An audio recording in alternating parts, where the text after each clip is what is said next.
সাদা পোশাকে জিম্বাবুয়েকে একদমই পাত্তা দিতে চায় না টিম বাংলাদেশ। 2 টেস্ট সিরিজের প্রথম ম্যাচের জন্য 15 জনের স্কোয়াড ঘোষণা করেছে বিসিবি। অধিনায়কের দায়িত্বে থাকছেন নাজমুল শান্ত, যদিও ইনজুরিতে থাকায় তাসকিনের সার্ভিস মিলছে না। বাংলাদেশের টেস্ট দলে নতুন মুখ পেসার তানজিম সাকিব। সাইফুল রূপকের রিপোর্ট। স্টেইন অনেক অ্যাপ্রিসিয়েশন করছে। আমি সাউথ আফ্রিকা ম্যাচে যাচ্ছিলাম আর কি ওইদিকে, তখন ও ওইখানে দাঁড়াইছিল, তখন বলতেছিল যে গুড বোলিং। তখন আমি বললাম যে you are my childhood idol. পরেও আমার একটু জড়াই ধরছে এবং বলছে যে good luck for the future. হুটহাট খেপে যাওয়া কোহলিকেও ছাড়েননি। সাদা বলে এগ্রেশন দেখিয়ে আইডল স্টেইন জিতেছিলেন তানজিম সাকিব। এবার লাল বলে গতি আর সুইংয়ের মেলা বসানোর পালা। টাইগার জার্সিতে 10 ওডিআই আর 18 টি20 খেলা পেসার সাকিব প্রথমবার ডাক পেলেন টেস্ট দলে। জিম্বাবুয়ের বিপক্ষে বাংলাদেশের প্রথম ম্যাচটা আবার সাকিবের হোম টাউন সিলেটেই। সিলেটে আমরা দেখেছি শ্রীলঙ্কার সঙ্গে সিম্বারা যথেষ্ট ভালো করেছে। এবারও তাদের জন্য জার্সি মার সেই অপশনটা রাখবে। তানজিম সাকিব আমাদের পেস বোলিং ইউনিটে আমরা তাকে দেখতে পাবো। তিনি ইতিপূর্বে হোয়াইট বল ক্রিকেটে যথেষ্ট প্রতিশ্রুতি রেখেছে এবং ভালো করার যে তার মধ্যে আছে, তার পেস আছে, তার উইকেট নেওয়ার অ্যাবিলিটি আছে।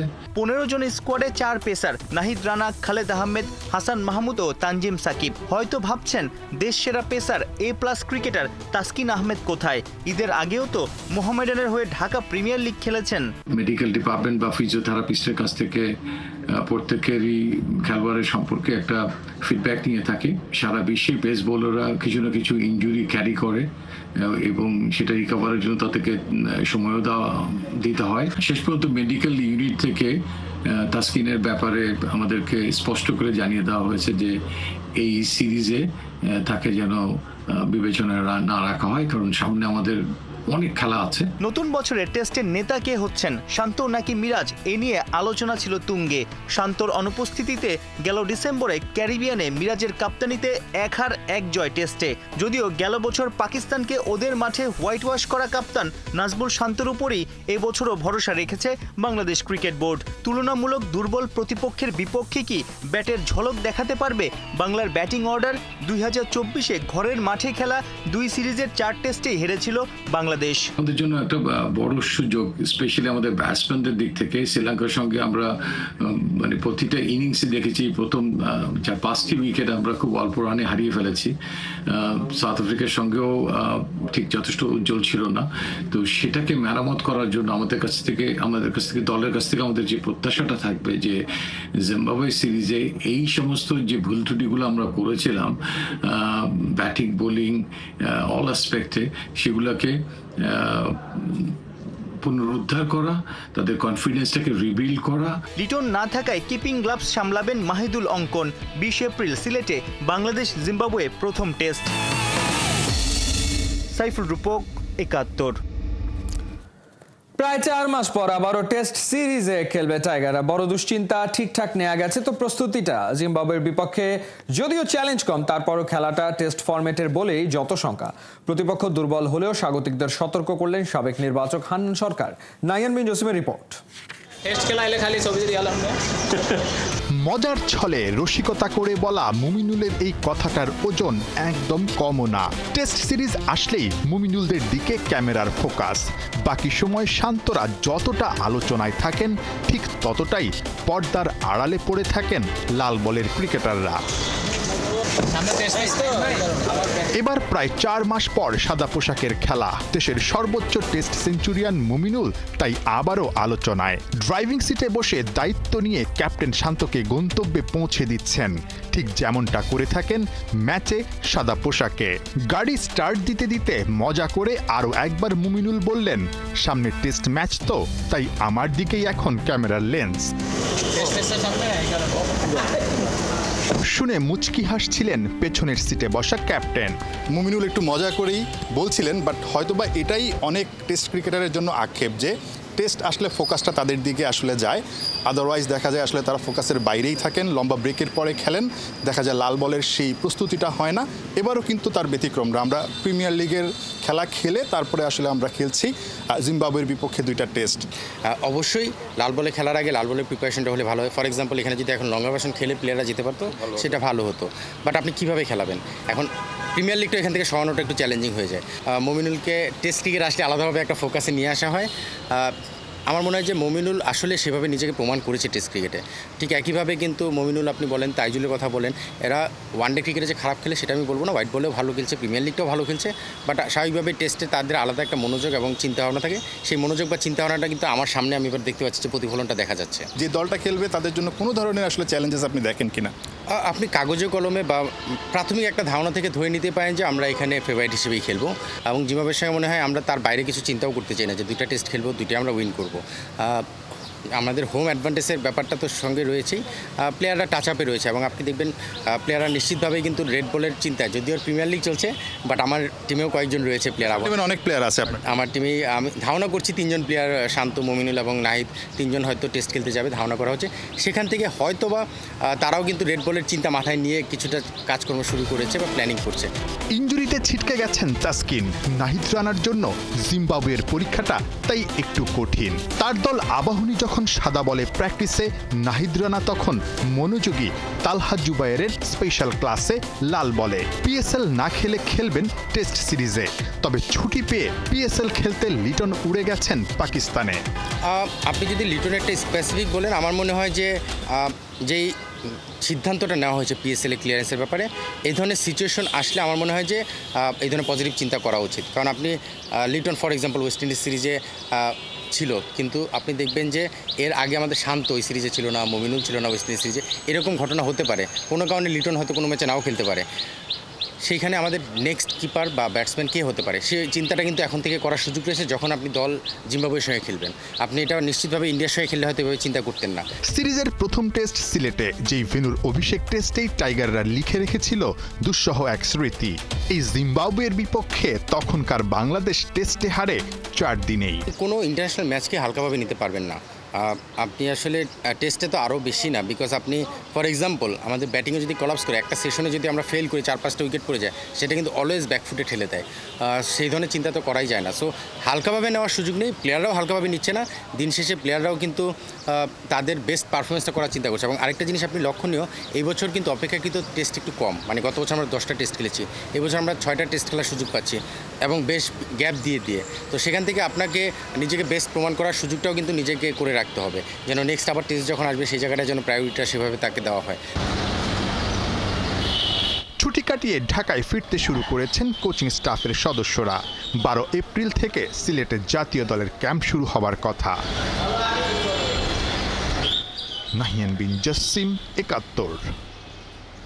আইপিএলে রিঙ্কু সিং এর চেষ্টায় শেষ রক্ষা হলো না কলকাতা নাইট রাইডার্সের। লখনৌ দেয়া 239 রানের টার্গেটে ম্যাচটার উত্তেজনা গড়ায় শেষ ওভার পর্যন্ত। ঘরের মাঠে এলএসজির সাথে কেকেআর হারে 4 রানে। অর্ণবাবীর রিপোর্ট।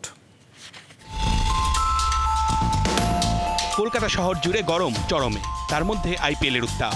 বিকাল 4টার ম্যাচে কেকেআরের সাথে টক্কর এলএসজি। টস জিতে অতিথিদের ব্যাটিংয়ে আমন্ত্রণ জানান অজিঙ্কা রাহানে।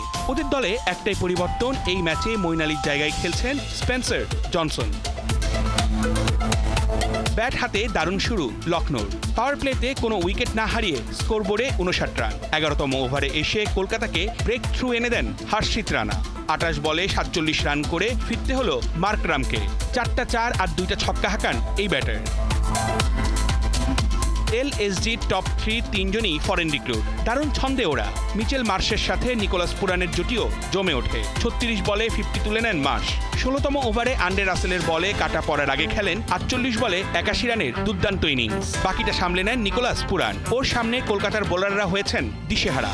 একের পর এক বল করেছেন সীমানা ছাড়া। 8-6, 7-4-এ 36 বলে 87 রানের আনবিটেন ইনিংস খেলেন নিকোলাস পুরান। 20 ওভার শেষে এলএসজির সংগ্রহ 3 উইকেট হারিয়ে 238 রান। বড় লক্ষ্য তাড়া করতে নেমে চাপে কেকেআর। 15 রানে কুইন্টন ডিককের আউট। প্রথম হোঁচট স্বাগতিকদের। সুবিধা করতে পারেননি আরেক ওপেনার সুনীল নারাইন। ফিরেছেন 30 করে। 10 ওভার শেষে কেকেআর ব্রিগেড 2 উইকেট হারিয়ে তুলেছে 129 রান। ভ্যাঙ্কটেশ আয়ারকে সাথে নিয়ে অধিনায়ক রাহানে করে যাচ্ছেন চেষ্টা। ঘরের মাঠে কলকাতা সমর্থকদের বাড়ছে উত্তেজনা। এই 2 ব্যাটার ছোটান 4-6-এর ফুলঝুরি। রাহানের ক্যাপ্টেন্স নক ৩৫ বলে ৬১ রান। ওর আউটের পর ধস নামে কলকাতার ব্যাটিং লাইন আপে। ২৩ রানেই হারায় ৫ উইকেট। LSGর জয়টা তখন সময়ের অপেক্ষা। রিঙ্কু সিং এর একার চেষ্টা ধোপে টেকেনি। তবে শেষ ওভার পর্যন্ত জমে ওঠে ম্যাচ। কলকাতা থামে ৭ উইকেটে ২৩৪ রান করে। লখনৌ ম্যাচটা জিতে নেয় ৪ রানে। অর্ণব বাপি, ৭১। ফেডারেশন কাপ ফুটবলের প্রথম কোয়ালিফায়ারে বসুন্ধরা কিংসকে হারিয়ে ফাইনালে আবাহনীর রুদ্ধশ্বাস টাই ব্রেকারে ৪-২ গোলের জয় আকাশী নীলদের। দ্বিতীয় কোয়ালিফায়ারে ব্রাদার্স ইউনিয়নকে হারিয়ে ফাইনালে খেলার আশা বাঁচিয়ে রেখেছে রহমতগঞ্জ।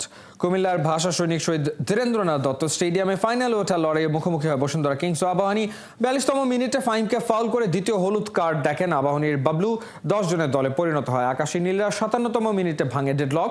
জনির গোলে এগিয়ে যায় বসুন্ধরা। ৮৪তম মিনিটে সমতায় ফেরে Abahani. Scorer Arman Faisal.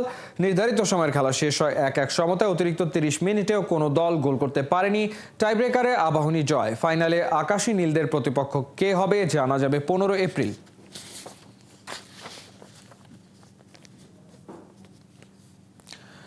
UEFA champions লিগে ধুন্ধুমার কোয়ার্টার ফাইনাল। প্রথম লেগে বায়ার্ন মিউনিখের ঘরে আসছে ইন্টার মিলান। অন্যদিকে ডিফেন্ডিং চ্যাম্পিয়ন রিয়াল মাদ্রিদের সামনে ইংলিশ জায়ান্ট আর্সেনাল। খেলা শুরু রাত ১টায়।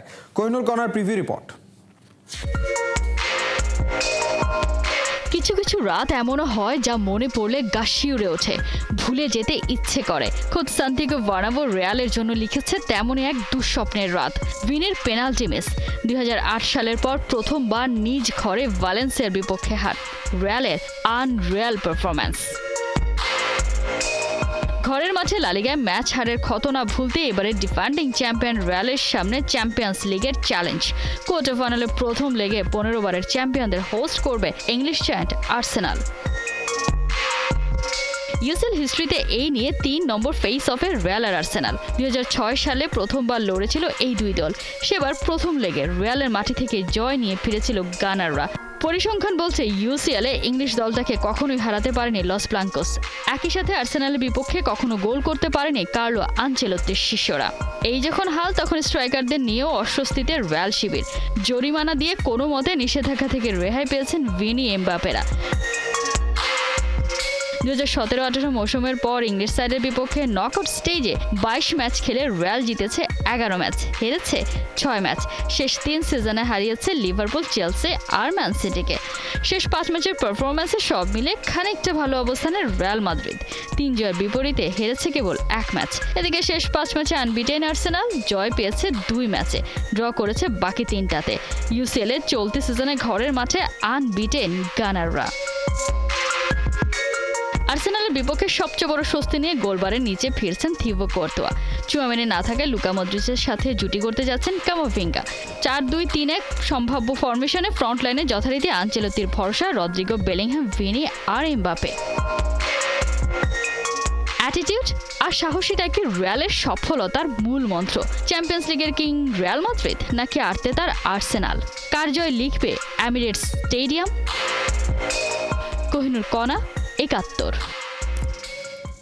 পপকর্ন হাতে ফুটবল প্রেমীরা প্রস্তুত। রাতে মাঠে নামছে বাংলার ফুটবলের সুপারস্টার হামজা দেওয়ান চৌধুরী। চ্যাম্পিয়নশিপে হামজাদের প্রতিপক্ষ মিলওয়াল। মিডফিল্ডার ডি সুজা ফিল্ডেও কোচের পছন্দ বাংলার হামজা চৌধুরী। সে ফিল্ডে ম্যাচ শুরু রাত ১:৩০। বিস্তারিত মোহাম্মদ আদনানের রিপোর্টে। হামজার আজ ঘরের মাঠে ম্যাচ। হোম গ্রাউন্ডে তারা আতিথেয়তা দেবে মিলওয়ালকে। গেল ম্যাচটা মোটেও ভালো যায়নি শেফিল্ডের জন্য। বেশ কিছু চান্স কাজে লাগেনি, তাই ম্যাচটাও জেতা হয়নি। তবে এই ম্যাচে ঘুরে দাঁড়াতে মরিয়া হামজা চৌধুরীর শেফিল্ড ইউনাইটেড। বাংলাদেশি দর্শকরা মিডনাইট শো দেখতে প্রস্তুত। ম্যাচ শুরু রাত ১:৫। এতদিন পপকর্ন হাতে রাত জায়গা হতো মেসি, নেইমার, রোনালদোর ম্যাচ দেখার জন্য। তবে হামজা চৌধুরী বদলে দিয়েছেন সেই পরিসংখ্যান। এখন রিয়াল মাদ্রিদ, বার্সার মতো শেফিল্ড ইউনাইটেড, লিস্টার সিটির ম্যাচও যে ওয়াচ আউটের টপ লিস্টে। কারণ দেশের ছেলে মাঠে নামে। দেশ থেকে ফিরেই যেন আরো আগ্রাসী হামজা দেওয়ান চৌধুরী। শেফিল্ডের হয়ে প্রতিটি ম্যাচেই রাখছেন তার কার্যকরী পারফরমেন্স। ডিফেন্সিভ মিডফিল্ডে হামজা একাই আটকে দিচ্ছেন প্রতিপক্ষের প্লেয়ারদের। গোল করা তো পরের কথা, এক হামজা পার করতেই যেন ঘাম ছুটে যাচ্ছে স্ট্রাইকারদের। প্রিমিয়ার লিগের প্লেয়ার বলে কথা। শেষ ম্যাচে তার দল শেফিল্ড হারলেও যে ৫৮ মিনিট হামজা মাঠে ছিলেন সে পুরোটা সময় দাপিয়ে বেরিয়েছেন। এদিকে হামজা ডিফেন্সিভ মিডফিল্ডের প্রতিপক্ষের জন্য বাধার দেয়াল তৈরি করছেন, অন্যদিকে চান্স ক্রিয়েট করছেন সমান তালে। শেফিল্ডের টার্গেটটা প্রিমিয়ার লিগে খেলার, তবে টার্গেট পূরণের জন্য মিলওয়ালের বিপক্ষে জয় ছাড়া দ্বিতীয় কোনো পথ নেই। মিলওয়ালের বিপক্ষে জিতে গেলে উঠে যাবে টেবিলের শীর্ষে। সর্বমোট 31 বার একে অপরের বিপক্ষে মাঠে নেমেছে দু দল, যেখানে দু দলেরই আছে 13টি করে জয়। ড্র হয়েছে 5টি ম্যাচ। চ্যাম্পিয়নশিপের সবশেষ 5 ম্যাচে 3 জয় এবং 1 ড্র আছে শেফিল্ডের। অন্যদিকে মিলওয়ালের 3 জয় থাকলেও হেরে গেছে 2টি ম্যাচ।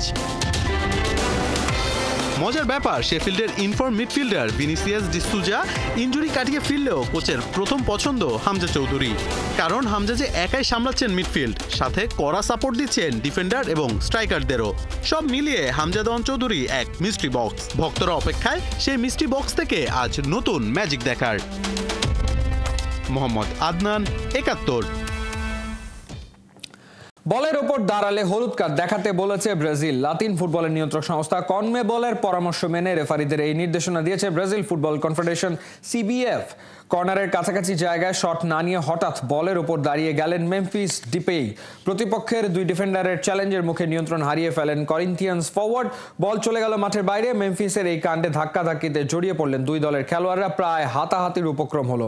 এই ঘটনা ঘিরে চলমান বিতর্কের মাঝেই CBF জানায়, এখন থেকে বলের ওপর কেউ দাঁড়ালে রেফারিরা তাকে হলুদ কার্ড দেখাবেন। গত 27 মার্চ পাউলিস্তা চ্যাম্পিয়নশিপের ফাইনালে পালমেইরাসের মুখোমুখি হয় করিন্থিয়ান্স। ম্যাচটি শেষ হয় গোলশূন্য ড্রতে। তবে প্রথম লেগে 1-0 গোলে জেতায় শিরোপা জিতে নেয় মেমফিস ডিপের দল করিন্থিয়ান্স।